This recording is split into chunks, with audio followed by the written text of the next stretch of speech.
think in part it's not even just an East Coast thing. I think it's a generational thing between our parents.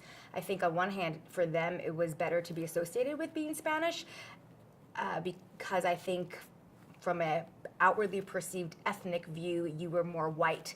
I don't know how to bluntly put it, in that it was better to be white for them than it was to be viewed as brown or just anything ethnic. I think for them growing up in New York City, where a variety of ethnic groups were battling just to make a living, whether you were Italian or Irish or Polish, there was very much about, fit in, assimilate, don't cause problems. If being called Spanish means that we're white and that's what it's going to take for us to fit in, then it's okay to call things Spanish and to not necessarily identify with what was Puerto Rican, because it alienated them, and they didn't want that for themselves, nor did they want that for their kids.